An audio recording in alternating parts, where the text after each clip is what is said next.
चित्र आपण मानकु देखेबु गोटे स्कूल भितरे 30 जन पिला थिले एवं 30 जन पिला थिबा स्कूल भितरे गोटे सापटी पशि जाइतिला एवं जे सापटी पिला मानकर जीवन नष्ट कर देइथांता काहाकू कामुड़ी देइथांता किंतु एही समय रे गोटे कुकुर बुला कुकुर गाँर बुला कुकुरटी दृश्य को देखि पारथिला एवं साप को अटकाई रखिथिला निज जीवन सहित लड़ी 30 जन पिलांक जीवन को बंचाई देइथिला।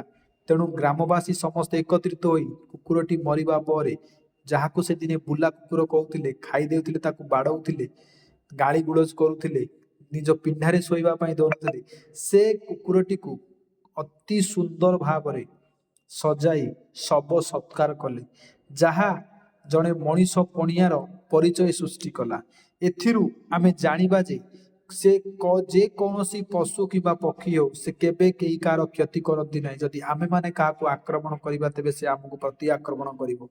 कुकुर हेलेटिए मध्य से आमको बहुत किछि शिक्षा देला। आमे माने जहाकू बेसी घृणा करुथिबा ना से दिने आमर कामरे आसीबो एमिति कामरे आसीबो जे जहा आमे केबे भी भूली परिबा नाही। जय सीताराम, वंदे उत्कल जननी।